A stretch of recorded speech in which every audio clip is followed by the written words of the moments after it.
Good old theory fighter. How to make fighting games aggressive but still good. Good question. In modern fighting games, developers want the meta to be aggressive. Once commonly found defensive options like meterless DPs, throw tech option selects, jump cancel specials, and invulnerable backdashes have all been aged out of newer titles. Now, I don't think any of this is bad by default. Games being explosive is typically a net positive for spectators, and it also streamlines a lot of the fighting game learning curve. I will kind of say, because by the way, I have like a couple of videos in this playlist that I have that seem to want to talk about this. I will kind of say probably if you're like an older player and you're bothered by the aggression in new games, I really feel like a huge factor, and again, I keep thinking to like this discussion I had before, there are old games that are aggressive. Also, there are old games where projectiles are just way more broke. There's a couple factors, but old games projectiles are just way more broken. And it depends how you feel. I think overall bad mechanics like proximity guard in old games, especially if you look at Street Fighter 2, for example, you'll see what I mean about like how aggressive proximity guard is, how like you can be locked in a spot because of proximity guard. I don't think that's good. There's like that type of stuff. The other thing is that it's just not very common you get combos. Not all of them, but the way that many games are made now is that like even strays you can convert into something small that leads into something where like in an older game, like, you know, we're just gonna use Ryu for example. It's like Ryu does like crouching medium kick, fireball, and like it's chill, you know, like he's plus on hit. Okay, cool. SF5 or SF6, that crouching medium kick like can be converted, and it can be converted into something that leads to more things. So it's like that path to aggression is like more streamlined. I think that's probably the main thing. The mechanics are certainly a part of it. It would be remiss of me to not mention the mechanics, but there are also games that people play, and I mean, people actually describe them as real hardcore games for hardcore fighting game players that have shit like that. Not exactly the same, but shit like that. So I usually think that's like the main thing, and it's just the question is, are you cool with it or not? The longer I stay in this series, I really do feel like the easiest way to do this, if you're making a game, if you're like a dev making a game, is just make shit not combo. Even if it's not really my personal preference chomp, my bad. as a player. But I do think there are some more subtle ways to encourage this style of play without directly compromising defense or overly centralizing offense. So, let's cut to the chase. Today, I want to talk about whiffing normals for meter, a short-lived system mechanic in the Street Fighter franchise. Nah. If we bring this back, you can't combo. If we bring this back, you can't combo. For sure, you can't combo. In 3S, when you whiff a medium normal, you'll gain 2 meter, and when you whiff a heavy normal, you'll gain 3. Now, in this game, characters have variable meter lengths and stock numbers, meaning the effectiveness of whiffing a button for meter varies massively between the cast. We'll go through some dysfunctional extremes later on with the classics of Chun and Yun. We stand a queen, okay? We stand a queen, okay? Leave her alone. Chun and Yun, but for now, I want Fuck to Yun. We stand a queen. A really fun and interesting matchup for him is versus Hugo. Ken clearly wins for sure, but it's slightly less imbalanced than you might think from the outside. Hugo has the range with his stand strong, low forward, jab, and low short. Plus, he's got the health to gamble on parry attempts, so fighting him is high stress throughout the round. Ken ultimately has the advantage due to his super, movement, and overall stability, but this difference in range and health means Hugo can and will work into the corner.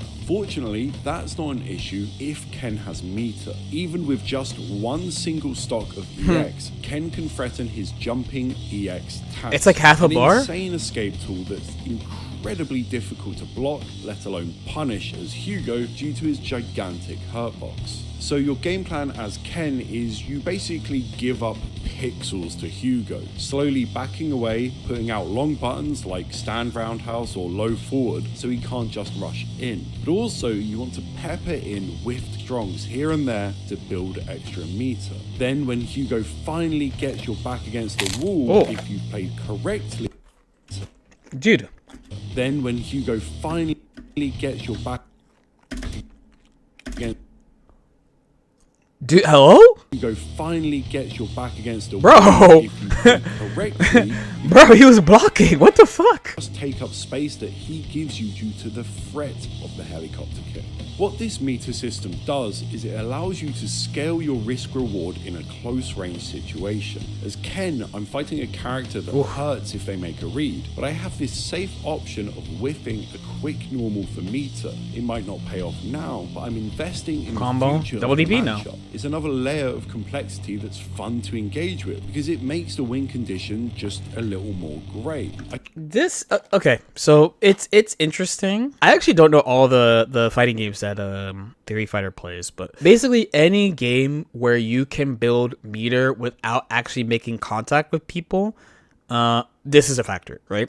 So very simple. You can use like in Strive, right? We can use like Axel as an example. Right, Axel hates fast characters, but if you don't play a fast character, what do you do? Because he sits there and he flails, and it's really hard to catch him. It's really hard to run him down, and he also can't jump because of his good preemptive normals from really far. One strategy you could use is that you can try to avoid his normals while moving out. Most people will just say dash block and run into shit, but this level beyond that is like moving forward, like just playing with the intent of getting 50. Because moving forward in GG just gives you meter, right? Moving forward, hitting people, getting people to block, and special moves, like whiffing special moves, gives you meter. So rather than like doing like something really forceful with your meter, you try to like, once you get the meter from generally moving forward at him, running at him, dash jumping, dash blocking, you try to get nearby, you try to BRC at him so that you can like solve the situation, so you can't like do something that you can't see. Or there might be like, if you watch matches of people who have like about 45 meter in GG, you might notice, especially at high level, some people, I mean myself for example, if I have like about like 45, 48, maybe I'll do tatami over and over and over, right? You might be like, why are you doing that so much? Well, every time I do a special move, I get meter. And if you run into it, I get more. Or you might even see the people just like walk forward a little bit, walk back, walk forward a little bit, walk back, because you're building meter. It doesn't have to just be from like whiffing normals, but it's essentially like the similar idea of like, you have a way of building resource without directly engaging. Not all games have this though. I believe, in Grand Blue too. So if I played in the Grand Slam. In the first Grand Blue, your meter's just for super, but in Rising, you use your meter for more shit. So there are definitely periods where I'm just like walking forward a little bit, or like I'll try to IB to build meter. Like there's scales of like commitment to build meter without actually attacking or doing a combo. And how you use these things really affects how you play, because it affects how much access you have to getting resource. So like in another Baiken example, in previous versions there are a couple matches. Probably the most famous ones are Baiken Alpha and Baiken Eno, especially Eno, because I actually have a lot of experience in. Where Alpha, I'm like, this is the theory, it should work the same. And like the Eno players are always like, oh, Baiken beats Eno, but like those patches, because probably right now Baiken beats Eno, but the first season 4 patch, the problem was Eno was too good at building meter compared to Baiken. So even though Baiken has this stuff that she could do defensively and all this stuff, the risk reward on it was fine. But generally, Eno gets so much resource and reward for hitting you because she breaks the wall of everything.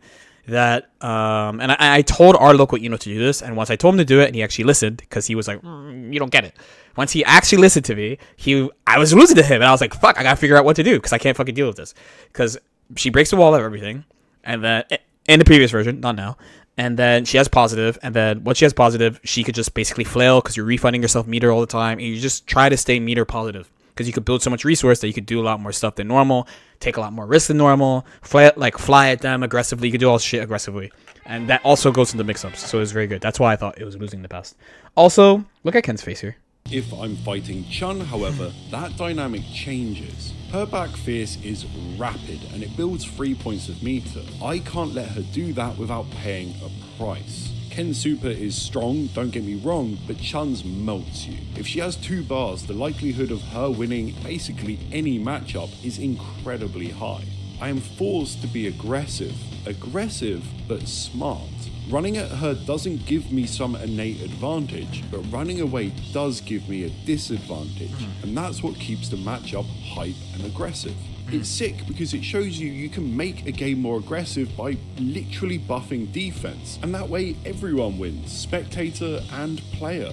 There are some extremes though, because it sometimes just makes an already powerful character even better, because ultimately this system is universal. In the end, resource is resource, man. You really do feel it at high level, the like resource diff type shit. We of course have to talk about Yun. He has the best super in the game and a tiny meter to go with it. So between block strings or combos, you can get a full bar in seconds. This wouldn't be that bad, but after a full Genai Gen combo, depending on the hit he started with, matchup and screen positioning, he can be left with near half a bar, leaving him only a couple of whiffed mediums or a block string away. This shit is so crazy, bro. This shit is, explanation aside, just watch him, bro. Him only a couple of whiffed mediums or a block string away from activating his health melting, super priority, neutral skipping SA3 again. It feels like meter penalty was made because of him. I mean, no. do you think our Lord and Savior Daisuke watched Yun and was like, the game needs meter penalty? Do you want to see why Arxis games have meter penalty? I could show you why. There's a bunch of reasons why. Good old Lychee Taker, the BBCS2, because they still didn't actually put it in here. Taker sucks. He should suck always. This character has really broken resource at Oki, and I just keep fucking either trying to be cute or I'm dropping it. And I'm sad. Oh, nice fix. Oh my god, good job, Pass. Okay, Oki, yay. Okay, surely. So, I'm Lychee. I like Chinese ladies. I play Lychee. So then, boom. Now, watch my fucking meter, okay? Boom, boom, boom, boom, boom, boom, super. He tries to get out, but this is designed to beat that. So he's gonna go the wrong way. I'm gonna run him out the corner. Boom, boom. I actually have no idea what the fuck is going on here. That's why I drop off. It's a great fix. I also dropped the combo, but I didn't drop it after. So, and surprise, I have another 50 meter to do another super. That's why there's meter penalty, because he is trapped. The only blessing for him is that for whatever reason I fucked up the super. That is the entire reason. Oh my god, it's so over, bro. It's so over. And surely in the next round the same thing happens too. We're gonna watch on my meter, and I'm baiting the fuck out of his burst because I think he's gonna burst. He didn't do it. So now I do this. I have 33 meter. He's trapped. Okay, he's trapped. I do this. I bait his burst. He doesn't give it to me, and I already have 50 meter again, and I'm going to definitely do it again. Boom. Into this, and I'm gonna do some bullshit setup because I'm a fucking idiot. And instead of just doing my normal shit, actually this was not that dumb. it was not super dumb to do that, but it was not super smart to do that. But you just have meter forever because combos are so fucking long in old Gibbs. So that's why there's meter penalty. For all the shit I give Dragon Ball, the meter system in Dragon Ball is very good and very fair, and it's all a product of learning lessons from the past. It's also why there's stuff that you will hear people complain about. The rule in Dragon Ball, I believe, is that they have to specifically exit hit stun after you hit them with a super. Yeah, Granblue has a combo limit. Tokon has a combo limit. The reason why a lot of these games have combo limits is because old games have insane combos that it's very easy to find extremes, and you could be like, well, that was in an old game, but that's the whole reason why they do it in new games, because they don't want that fucking shit to happen. And in some games, some of the long combos happen because there's systems against that, but they didn't like plan for something. Like it, I know it seems restrictive, but they do these things for a reason, and it is a good thing. Trust me, it's a good thing. It's very funny to watch old games for a lot of bullshit combos, but if you're playing that, you're a spectator sometimes, so. Which can mean that sometimes the rich simply get richer, especially when we're talking about low versus high tiers. We can see that in Alpha 2. Here, heavies build 2 meter and mediums build 1, and each super bar has 48 ticks to fill. But the key difference between this game and Third Strike is the fact you can whiff cancel the first few frames of these normals into a special. Oh my god. Then build even more meter. Ew. So if the cast want to spend their bar on custom combos, something everyone has universal access to. It allows for big damage, unblockables on standing opponents, and one-frame punishes. It is one of the most... Why unblockables? On standing opponents only? You activate CC the opponent. Oh, is it like, okay. It's like the BB hood unblockable. It's like, oh, if you stand block the jump around house, it's unblockable. It's like that. It's the same idea. They can't crouch in the flash. Okay. Oh, Capcom. As soon as you said that, I was like, oh, it's like the fucking vampire one that BB Hood has. Slight Tattoo builds 6 points, and then combined with his Crouch Fierce's 2, he can build 8 meter in just a couple of frames. Take a look at this. This is a match I played against the best Akuma we have here in the UK, and I gave him some breathing room. And this is the meter he built. It's intense. Suddenly, once he has meter, he can bypass my anti-airs or fireballs, and combined with Akuma's completely unreal damage on CC, it makes the matchup 10 times harder and way more explosive. So, you've guessed it, I've got to get aggressive. Would still say it's a far more interesting way to encourage aggression over neutral skips and killing zoning. It's just more dynamic and less... The thing about zoning, man, I know it's because he focused on Street Fighter, but it's like, can we just say it depends on the game? Can we say that? I think that's a lot better to say. Again, we could use extremes, but like, there's like, I think it's a fair point, but I don't know. I always feel like it's the Street Fighter people who say it the most. I don't think anime people are super complaining about like projectiles not being good and shit. Where the fuck is this character? Is not the best character in this game, and she got the game killed because of her zoning being too good. Or like how everyone says they like Marvel 3 until Morgan's on the screen, you know? I hear ya, because in Street Fighter, they've been... A lot of the stuff he said at the beginning is especially true for Street Fighter. They nerf defensive option selects in Street Fighter. They nerf projectiles in Street Fighter. I do think, in reality, these two games just have the mechanic tacked onto it with not really too much consideration of its wider ramifications on the meta. But yes, that's the players. There's a core idea down there that's actually way more exciting than a few of the modern solutions to slower gameplay.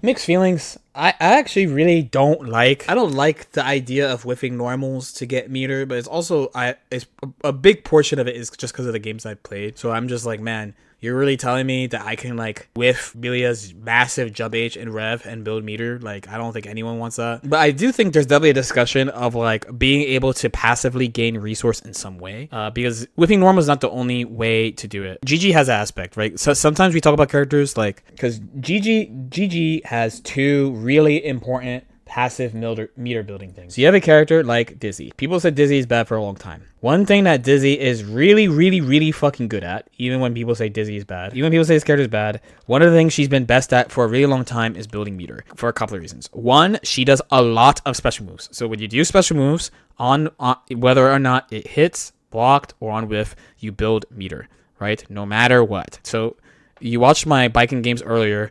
I literally breathed I breathed on ICDS, and because I looped H Comedy twice, I built like 45 meters. So it's really good to do a lot of special moves to build meter.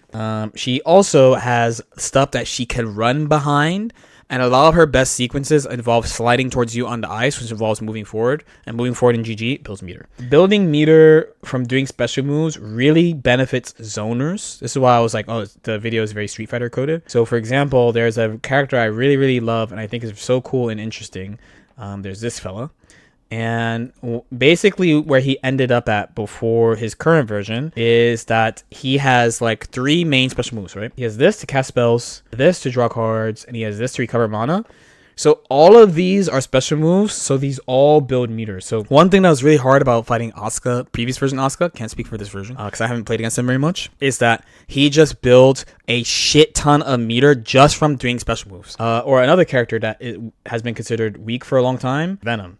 And Venom builds a lot of meter because he does a lot of a couple of things. He does this somewhat, this hella, and he does this and this kinda. So if your neutral is mostly special moves, which usually zoners do a lot of special moves, you'll build meter by doing that. So it's like you don't have to approach, but there's also the balance of you can't literally move backwards, right? Or they have an aspect of like, so Axel doesn't do a lot of special moves. Axel runs into an ideal range. Like his ideal range is slightly further than the middle of the screen. So if he's further back than that, yes, he could do stuff from over there. He could do Rensen over and over, build meter. Rensen, special move, builds meter. Or he could run to that spot, and when he runs to that spot, he builds meter. Kai throws a fireball, runs behind the fireball, builds meter. Okay.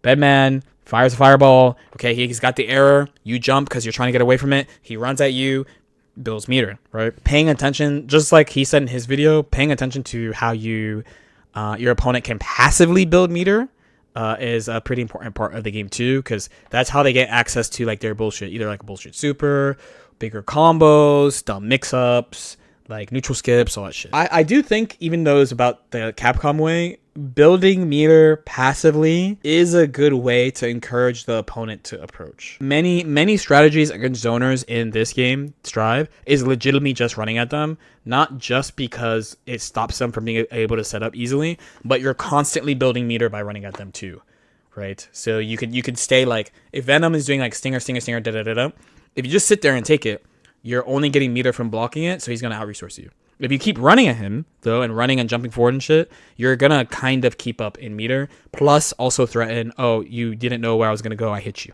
Okay, it was an okay vid. I thought it was a nice little thought experiment.